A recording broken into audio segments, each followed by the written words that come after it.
Disorders of muscular system. तो disorders of muscular system, ठीक है। तो मस्कुलर सिस्टम का डिसऑर्डर देखते हैं, डिसऑर्डर्स ऑफ मस्कुलर सिस्टम। तो डिसऑर्डर्स जो देखेंगे पहला उसको कहेंगे मायस्थेनिया ग्रेविस, ठीक है। फर्स्ट इज क्या, मायस्थेनिया ग्रेविस, ठीक है। नेक्स्ट, तो मायस्थेनिया ग्रेविस क्या है ये देखते हैं। तो myasthenia gravis is a autoimmune disease, ठीक है। इसमें क्या है लिख सकते हैं, it is a autoimmune disease, autoimmune disease है पहले तो, it is a autoimmune disease, ठीक है। इसमें ऑटो इम्यून डिजीज है कहने का मतलब क्या होगा, इसमें क्या होता है कि हम बताए थे न्यूरोमस्कुलर जंक्शन पर, ठीक है। न्यूरोमस्कुलर जंक्शन जो है उसी को क्या बोले थे, मोटर एंड प्लेट बताए थे। वहां पर क्या होता है, जो मसल सेल के सार्कोलेमा है उस पर एसीएच के लिए, न्यूरोट्रांसमीटर एसीएच एसिटाइल कोलिन के लिए क्या होता है, रिसेप्टर होता है। तो वो रिसेप्टर ही क्या होता है, डिस्ट्रॉय हो जाता है। कौन डिस्ट्रॉय करता है, ऑटो इम्यून डिजीज है ना, तो अपना ही एंटीबॉडी बनता है उसके लिए और अपने आप डिस्ट्रॉय कर देता है, ठीक है। तो हम कह सकते हैं कि it is the autoimmune disease in which कह सकते हैं antibody formed against ACH receptor. तो लिख दे रहे हैं ऑटो इम्यून डिजीज है, it is a autoimmune disease in which antibodies, तो कह सकते हैं अपने आप बनता है ना, autoantibodies are formed against किसके, अगेंस्ट एसिटाइल कोलिन रिसेप्टर, ठीक है। तो अगेंस्ट किसके बनेगा, यहां लिख देते हैं अगेंस्ट एसीएच रिसेप्टर, तो इसको कहेंगे एसिटाइल कोलिन रिसेप्टर, इसको क्या कहेंगे, एसीएच रिसेप्टर, एसिटाइल कोलिन को शॉर्ट में एसीएच रिसेप्टर, ठीक है। तो उसके लिए ऑटो एंटीबॉडीज बन जाते हैं, ठीक है। तो ऑटो इम्यून डिजीज याद रखना है, ये ऑटो इम्यून डिजीज है, इसके लिए ऑटो एंटीजन अपने आप बनता है, in which autoantibodies are formed against ACH receptors present on, ये कहां पर होते हैं, present on sarcolemma, present on sarcolemma of muscle fibres, कहां पर, एट न्यूरोमस्कुलर जंक्शन, चाहे उसी को कहते हैं motor end plate, neuromuscular junction भी कह देते हैं, मोटर एंड प्लेट, वहां पर। तो कह सकते हैं ऑटो इम्यून डिजीज है, ऑटो एंटीबॉडीज बनता है, क्या बनता है इसमें, ऑटो एंटीबॉडीज बनते हैं, किसके against, against acetylcholine receptor के। तो एसिटाइल कोलिन रिसेप्टर के बन जाते हैं ऑटो इम्यून, ठीक है। अब यहां देखिए ये बन गया तो क्या हुआ, ये यहां पे देखिए हम बताए थे कि इस तरह का स्ट्रक्चर ऐसे होता था ना,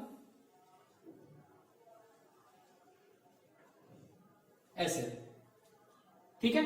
तो यहां पर क्या हुआ, यहां पर देखिए इस तरह बताए थे कि जब भी न्यूरल सिग्नल आता है, ठीक है, तो यहां पर सिनेप्टिक वेसाइकल्स होते थे, और इस सिनेप्टिक वेसाइकल्स में क्या भरा होता था, this synaptic vesicles are filled with what, acetylcholine, यही एसिटाइल कोलिन।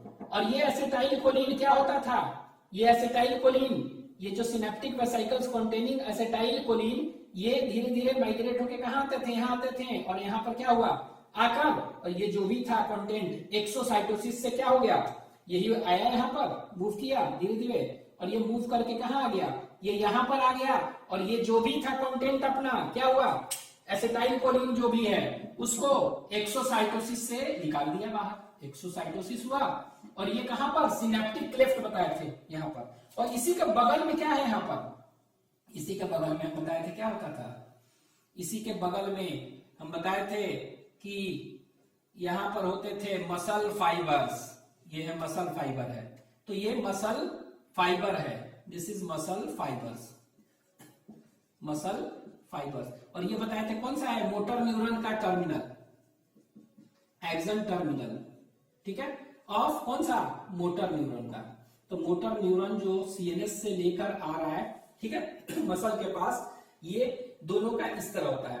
तो जो भी देख रहे हैं कि यहाँ पर क्या निकलता था, न्यूरल सिग्नल आता था, यहाँ पर क्या आता था, न्यूरल सिग्नल।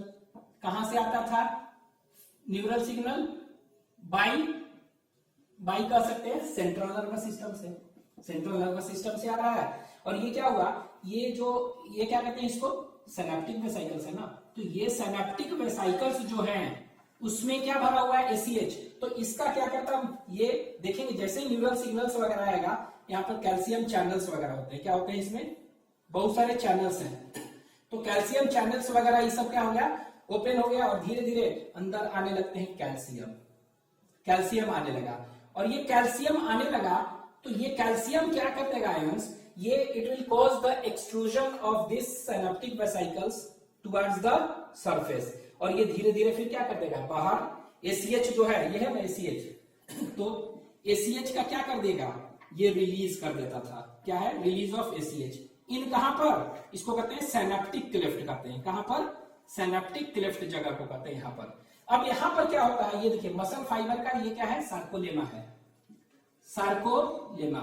अब ये सार्कोलेमा को जो होता है ना, इसी मसल फाइबर पर, इसी पर क्या होते हैं, ऐसे ऐसे देख रहे हैं, इसी पर एसीएच का रिसेप्टर होता है। क्या होता है, एसीएच का रिसेप्टर। और इसी एसीएच रिसेप्टर से ये वाला क्या होगा, आकर ये न्यूरोट्रांसमीटर बाइंड करेगा। और जैसे ही बाइंड करता है, इसके अंदर क्या होता है, एक्शन पोटेंशियल डेवलप होता है, ठीक है, एपी। तो यहां पर कह सकते हैं क्या हुआ, यहां पर there is a generation of what, there is a generation of AP. तो यहां पर देखिए जनरेशन हो रहा है क्या का, ऑफ एक्शन पोटेंशियल इसमें बन रहे हैं यहां पर, ठीक है। जब ये बाइंड करेगा न्यूरोट्रांसमीटर है, ठीक है, तो एसिटाइल कोलिन रिसेप्टर है इसके सरफेस पर, और ये यहां पर एसीएच बाइंड करेगा, तब ना ये एक्शन पोटेंशियल जनरेट होगा। और ये जो एक्शन पोटेंशियल आगे जाएगा, और ये फिर फाइनली क्या करेगा, ये मसल कॉन्ट्रैक्शन करेगा,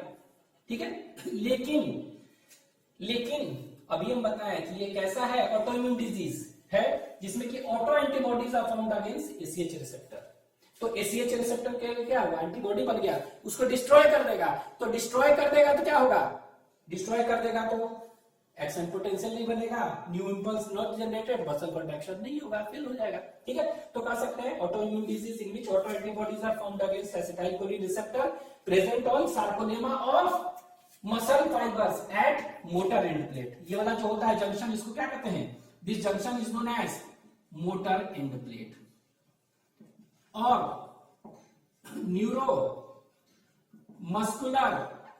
न्यूरोमस्कुलर जंक्शन कहते हैं, ठीक है। तो ये देखिए यहां पर हो रहा है, तो ये हो गया। तो दूसरा पॉइंट कर सकते हैं, इट अफेक्ट्स क्या, ये किसको अफेक्ट कर रहा है, इट अफेक्ट्स न्यूरोमस्कुलर जंक्शन, ठीक है, लीडिंग टू क्या होगा, तो मसल फटीग होगा, मसल फटीग। अब ये मसल कॉन्ट्रैक्शन ही नहीं होगा, तो जैसे ही करना चालू करेंगे क्या होगा, थक जाएंगे आप, ठीक है। वीकनेस होगा, वीकनेस, ठीक है। एंड क्या कर सकते हैं, स्केलेटल मसल का क्या हो जाएगा, ये simply we can say and paralysis of skeletal muscle. तो स्केलेटल मसल का क्या हो जाएगा, ये पैरालाइसिस हो जाएगा। तो इसलिए याद रखना है क्या होगा, it leads to muscle fatigue, थक जाएंगे तुरंत, क्योंकि हो नहीं रहा कॉन्ट्रैक्शन ठीक से, एंटीबॉडीज जो है बन गए हैं। And paralysis of skeletal muscle, याद रखेंगे। और ये किसको अफेक्ट करता है, कौन सा जंक्शन को, ये याद रखना है, न्यूरोमस्कुलर जंक्शन और मोटर एंड प्लेट को, यहीं पर है, यहाँ पर एंटीबॉडीज जो बन रहे हैं, और ये इसके एसीएच रिसेप्टर जो कि सार्कोलेमा पर है उसको डिस्ट्रॉय कर देता है, ये याद रखना है, मायस्थेनिया ग्रेविस, ठीक है। एक दो चीज और है, एक डिसऑर्डर और है, उसको हम कहते हैं that is known as muscular dystrophy. क्या कहते हैं सेकंड, तो यहां पर लिख रहे हैं मस्कुलर डिस्ट्रॉफी, मस्कुलर डिस्ट्रॉफी। तो एमडी कह सकते हैं इसको, MD muscular Duchen muscular dystrophy भी कहते हैं इसको, ठीक है। तो ये याद रखेंगे, मस्कुलर क्या है, डिस्ट्रॉफी। क्या है मस्कुलर डिस्ट्रॉफी में, तो डिस्ट्रॉफी नाम से लग रहा है कि डिस्ट्रोफिन एक प्रोटीन बताए थे। क्या बताए थे? Dystrophin protein. तो ये क्या करता था? मसल को इंटैक्ट रखता था। ठीक है, ये डिस्ट्रोफिन प्रोटीन क्या है? मसल फाइबर बताए थे, उसका जो सार्कोलेमा है उसमें सपोर्टिंग प्रोटीन्स होते हैं, उसको और एक्टिन फिलामेंट से अटैच करता है। ये कौन सा? डिस्ट्रोफिन। ठीक है, तो ये डिस्ट्रोफिन का क्या हो गया? अगर कह देंगे कि इसी में कोई चेंज हो गया, अल्टरनेशन हो गया, चेंज हो गया, चाहे थोड़ा कम हो गया, लॉस हो गया, डिफिशिएंसी कुछ भी कहेंगे तो क्या होगा? It will lead to MD, muscular dystrophy. तो ये कहते हैं ये क्या है? It is a genetic disorder है। ये जेनेटिक डिसऑर्डर है जिसमें कि क्या होगा? इन विच देयर इज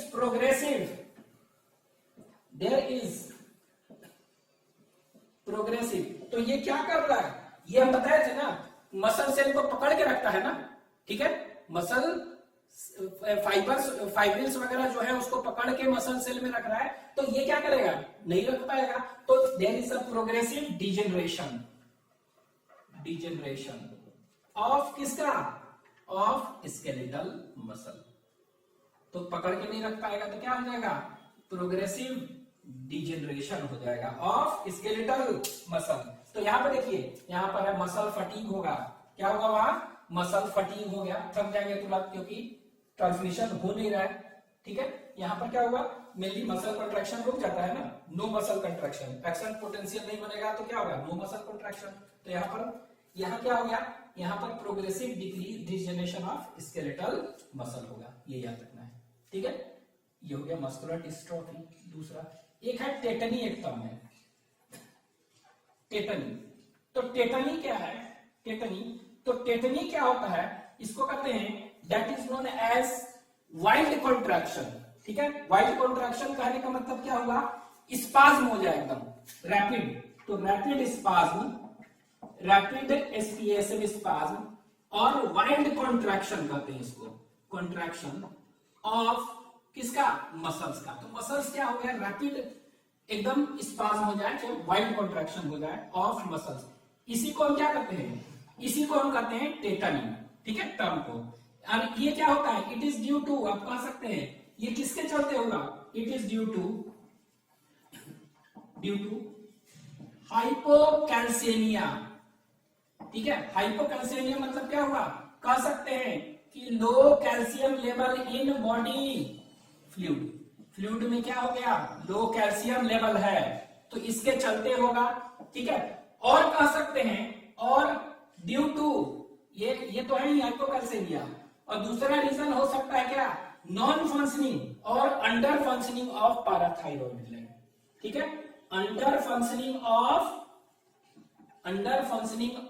कौन सा ग्लैंड? Parathyroid gland. तो पैराथाइरॉइड ग्लैंड क्या निकालता है? ये पैराथॉर्मोन हार्मोन निकालता है। कौन सा? पैराथॉर्मोन, पीटीएच, और कॉलिन्स हार्मोन। और वो क्या करता है? कैल्शियम लेवल को ब्लड में क्या करता है? It increases the calcium level in blood. ठीक है, ब्लड में बढ़ाता है, लेकिन काम नहीं करेगा तो कैल्शियम लेवल क्या होगा? ऑटोमेटिकली कम हो जाएगा ना। तो ऑटोमेटिकली कैल्शियम लेवल कम हो जाएगा, तो ये क्या होगा? इसी के चलते होता है हाइपोग्लाइसेमिया हो जाएगा, और इसके चलते क्या हो जाएगा? ये टेटनी हो जाएगा। ठीक है, तो इसको आप लिख